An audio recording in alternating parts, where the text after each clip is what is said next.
Hi everyone, welcome back to my channel. In today's video, we're going to take a look at my team selection for round 5 in World Cup Fantasy. So let's get started. So before we take a look at my team for round 5, we're just going to have a quick look at how I've been getting on so far in round 4. So I am currently on 104 points and that has put me just inside the top 119,000. So we're making some slow progress, things are slowly getting better. In goal, I've had Crapo play for Canada. He was one of my first players to play and he kept a clean sheet. So that meant that I didn't sub in Pickford as my second goalkeeper and he conceded, so that worked out well. And then moving into my defence, I have had Cucurella and Freeman play. Cucurella got 15 points and Freeman got 9 points, so I'm really happy with both of those. In my midfield, Elise did really well, getting me 12 points. The rest of the midfield hasn't gone so well. So Vinicius Jr. just got 4 points, and that was 2 points for him playing, and then 2 points because I had the qualification booster active. With Yamal, it was basically the same, but he's got an extra clean sheet point in there. Verts got me 5 points, and this was because he got an assist, but unfortunately Germany did get knocked out of the competition. And then the other midfielder that I had play was Saliba from Canada, and he got me, it was 3 points when he was in my team because Canada have qualified, but now I've moved him to the bench and I don't get the qualification points. He is just on 1 point, and I've already subbed him out ready for Messi playing. Then my two forwards that have already played, Kane and Mbappe. Kane is on 15 points. I'm really happy with that. He saved England with his 2 goals. And then Mbappe is on 30 points as my captain, so I'm also really happy with that. So I've still got 4 players left. I've got Martinez and Messi are already in my starting 11. Molina I am probably going to bring in, but I am just going to check that he does start for Argentina before I do that. But as long as he starts, I will bring him in for Vinicius Jr. And then with bringing in Munoz, I've got a bit of a problem. So originally I thought I was going to be able to take out Verts and bring Munoz in and just play a midfield 2 of Elise and Yamal. But it turns out in this game you have to play at least 3 midfielders at all times, not just 2 like it is in FPL. So what that's going to mean for my team is that if all 3 of my Argentina players all get a return, so I'm thinking 6 points and above, then I'm not going to be able to bring in Munoz because I think anything more than 6 points is too much to risk putting back on the bench. But if any of those 3 do get less than 6 points, like Verts has, then I will be able to sub in Munoz, but I have a feeling I'm going to have to end up leaving him on the bench, which is a little bit disappointing. If you want to see how the rest of my team gets on and how many points I finish on, as well as my final rank for the end of the week, then I will be posting that over on Twitter, so I will leave a link to my Twitter down in the description. Okay, so now we will start looking ahead to round 5, and we'll start off by looking at the fixtures. So far we have got 6 out of the 8 fixtures confirmed for round 5. So these fixtures are: Canada are going to be playing Morocco,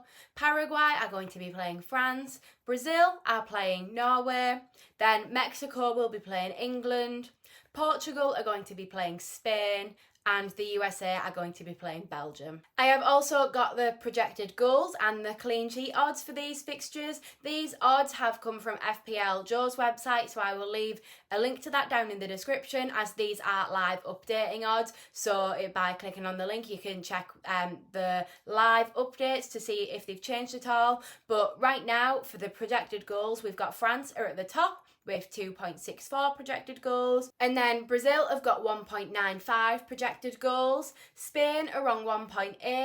Morocco have got 1.67 projected goals. The USA are on 1.59 projected goals. And then Belgium are on 1.56. England have got 1.35 projected goals, and then Norway, Portugal, Mexico, Canada and Paraguay have all got much lower projected goals, so theirs are all highlighted in red. And then for the clean sheet odds, France are at the top again with a 60% chance of keeping a clean sheet. Morocco have got a 42% chance of keeping a clean sheet. Spain and England have got a 32% chance of keeping a clean sheet. Brazil are on a 31% chance. Mexico have got a 26% chance of keeping a clean sheet. The USA are on 22%. Belgium have got a 21% chance. And then Canada, Portugal, Norway and Paraguay have all got less than a 20% chance of keeping a clean sheet. So their odds are highlighted in red. And then the final two fixtures that aren't confirmed at the time of me recording this are Argentina or Cape Verde. If they were to beat Argentina, would be playing Australia or Egypt, whoever wins the fixture between those two. And then Switzerland, we know, are a confirmed team if they has won their round of 32 fixture, and they will be playing the winner of Colombia against Ghana. The final thing that we need to take a look at before we move on to my team is the booster that I'm going to be using this week. So as you can see here, I am going to be using the mystery booster, which is the clean sheet shield in this round. Over the last couple of days, I have been having a think about if I am sure that this is the right time to use this booster, as I feel like it's a very hard booster to predict when the best time to use it is, because it's very specific the way that you gain from it. You're only going to gain from this booster if your defenders, goalkeepers and your midfielders all concede exactly one goal, or at least a lot of them concede exactly one goal. And I think knowing in which week of all the weeks we've got left that is the most likely to happen is quite hard to predict and think about, but I have managed to find something on Twitter that I think is really useful for helping you make this decision, and is why I'm sticking with using it in the round of 16. So here I have got a really useful graph that I found on Twitter from FPL Tricky. I will leave a link to his account down in the description. So what this graph shows is the amount of goals that teams have conceded in different rounds of the World Cup in the previous 4 tournaments. And the percentage of teams that have conceded 1 goal in each of the rounds has been highlighted, as that is what we need to look at with this booster. So we can see by looking at this that in the round of 16, around 45% of teams tend to concede just 1 goal. In the quarterfinals, it's around 38% of teams. In the semi-finals, it's around a quarter of teams, 25%. And then in the finals and also the third place playoff match round, it is about 19% of the teams that tend to concede 1 goal. So this suggests to me that round 5 in World Cup Fantasy, the round of 16, is going to be the best time to use the clean sheet shield, because it is the week where we've got the highest chance of the teams conceding exactly 1 goal. So now that we know that I'm going to be using the clean sheet shield this round, we're going to move on to taking a look at my team. Firstly, we've got my team before any transfers, so that we can have a look through and see what players I am happy with and what could potentially change. So as you can see above me, everyone has 4 free transfers to use in this round. And once we get to the knockout stages, transfers do not roll over. So everyone has 4 transfers this week, and it doesn't matter how many of these transfers you decide to use, everyone will then have 4 again for the next round. So if you save 1, that's not going to make you have 5 in the next round, because that's just not how it works at this stage. So ideally, everyone should definitely be trying to use all 4 of the transfers, so none of them go to waste. And with this team currently, I have got 0.4 million in the bank. So starting off with my goalkeepers, Crepeau and Pickford, I think there is a chance that both of these goalkeepers could get knocked out in round 5 of the World Cup, but I think the Canada goalkeeper is more likely to get knocked out. I think the England-Mexico game's a bit like 50-50, either team could win it, but Morocco are definitely going to be favourites going into that game against Canada. So Crepeau is a player that I could sell. Moving into my defence, Cucurella, I think obviously he's just done really well in the round of 32, but that fixture against Portugal, I think, bearing in mind I'm going to be playing the clean sheet shield here, I do still feel like Portugal could potentially score 2 or more goals, so I'm not too sure on Cucurella, and I think there is potentially a better attacking fullback for this week that I'd rather have, so Cucurella is a player I could move on. Martinez I'm pretty happy with. As long as Argentina go through, I'll be keeping him. Freeman I'm a little bit on the fence about. I could end up keeping him, but there is also a chance that I sell him. It just depends on what transfers I go with. Munoz, as long as Colombia go through, I will be keeping. And then Molina, I should be keeping as long as Argentina go through, as long as he doesn't look like he's a minutes risk. Into the midfield, firstly, we've got Saliba. He is definitely a player I could consider moving on because he's a bit of a minutes risk, I think, after his early substitution in the round of 32. And I think the fixture against Morocco is going to be a very difficult one.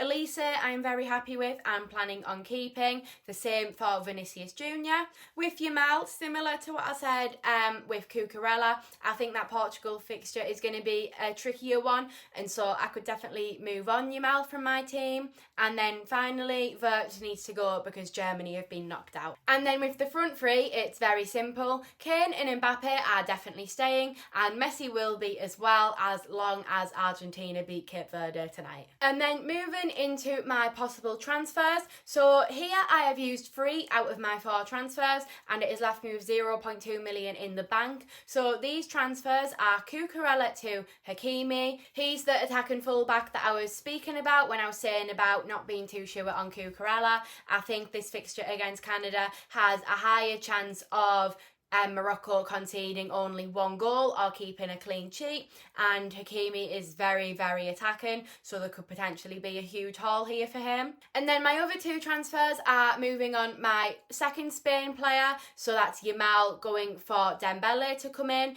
and then moving on Wirtz for Saibari since Germany have been knocked out of the tournament, and the price difference between Wirtz and Saibari is also what allowed me to afford Cucurella up to Hakimi. These 3 transfers I am very happy with, and I am almost 100% sure these are the 3 transfers that I will be making. The only thing that I think would mean I have to change these 3 transfers would be if Argentina didn't beat Cape Verde and were knocked out, because that would leave me in a situation where I've got my 3 Argentina players that have been knocked out and Wirtz from Germany knocked out as well. So that would have to be how I use my 4 transfers, as at this point in the tournament I definitely don't want to be keeping players that have been knocked out. I want to try and have pretty much a full squad. But since the expectation is definitely that Argentina should be beating Cape Verde, I'm not currently planning for that situation. I am expecting that they will qualify, and then I can go ahead with these 3 transfers. With my 4th and final transfer, I am definitely planning on using it, but how exactly I use it could change quite a lot in the next day before we get to the deadline, and a lot of it comes down to trying to predict some players' minutes and also which teams qualify. So for example, if Colombia were to get knocked out of the tournament by Ghana,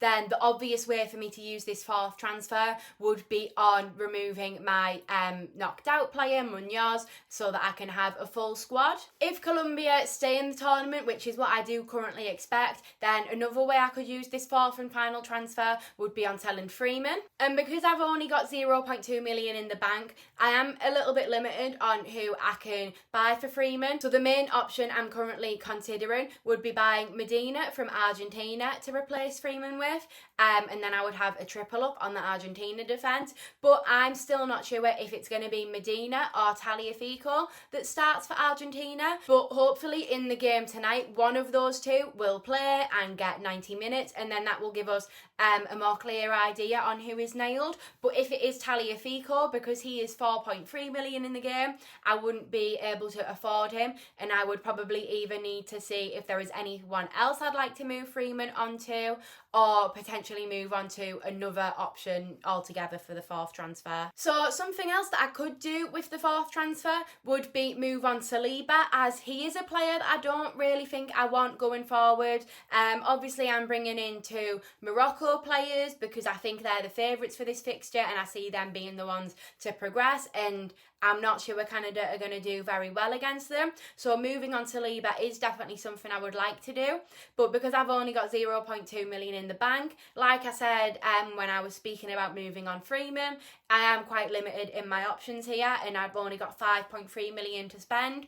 And when I've tried having a look myself for some potential options that I think could be good for this week, I just can't find anyone. So that is what's putting me off selling Saliba. If there was someone that really stood out to me that I could afford, then I think that would be the transfer I go for, because I don't really want Saliba. I would like to have 5 strong midfielders. So if anyone does know of any midfielders 5.3 million or below that you think could be really good options for this week, then please definitely let me know, as I am definitely open to suggestions. I've just been struggling myself to find anyone.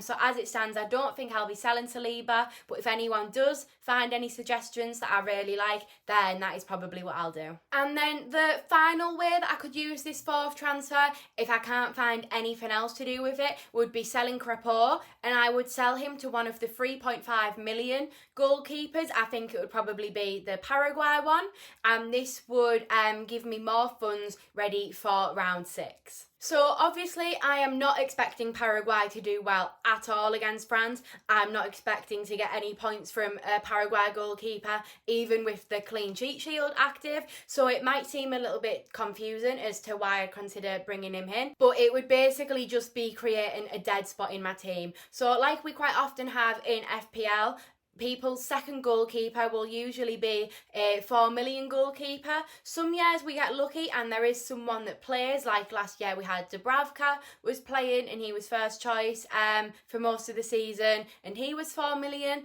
but sometimes there isn't anyone, so people just put in a 4 million goalkeeper that isn't even playing so that they can spend funds elsewhere. And as we're getting into the later stages of this tournament and a lot of the teams that have got cheaper players are starting to get knocked out, I think looking at doing this in maybe ahead of the quarterfinals is something that a lot of people will probably be considering when we have 4 transfers again for the quarterfinals. I can see a lot of people using one of them on selling one of their goalkeepers to one of the 3.5 million goalkeepers. So if I can't find anything else useful to do with my 4th transfer for this week, then I could almost get myself one step ahead and not have to waste a transfer from this week by doing that move a week early, and then that would potentially give me an extra move ahead of other people in the quarterfinals that I could use on getting in another really good player for that week. Okay, so that is everything for my team selection for round 5 in World Cup Fantasy. So for a quick summary, I am going to be using the clean sheet shield. I'm going to be making the 3 transfers that I spoke about of Cucurella to Hakimi, Yamal to Dembele and Wirtz to Saibari, as long as Argentina don't get knocked out. And then with my 4th transfer, there are plenty of options that I still need to think about, and I will have to just come back to it once we've got all the fixtures confirmed. My final team selection for round 5 will be posted over on Twitter, so I'm leaving a link to that down in the description, and then you can check out how I get on in round 4 and also my final team selection for round 5. If you liked this video and found it useful, please give it a like and don't forget to subscribe to my channel as well. My next video will be my first look for round 6 in World Cup Fantasy, and that is going to be coming out on Tuesday, so hopefully I will see you all then for that video. Bye!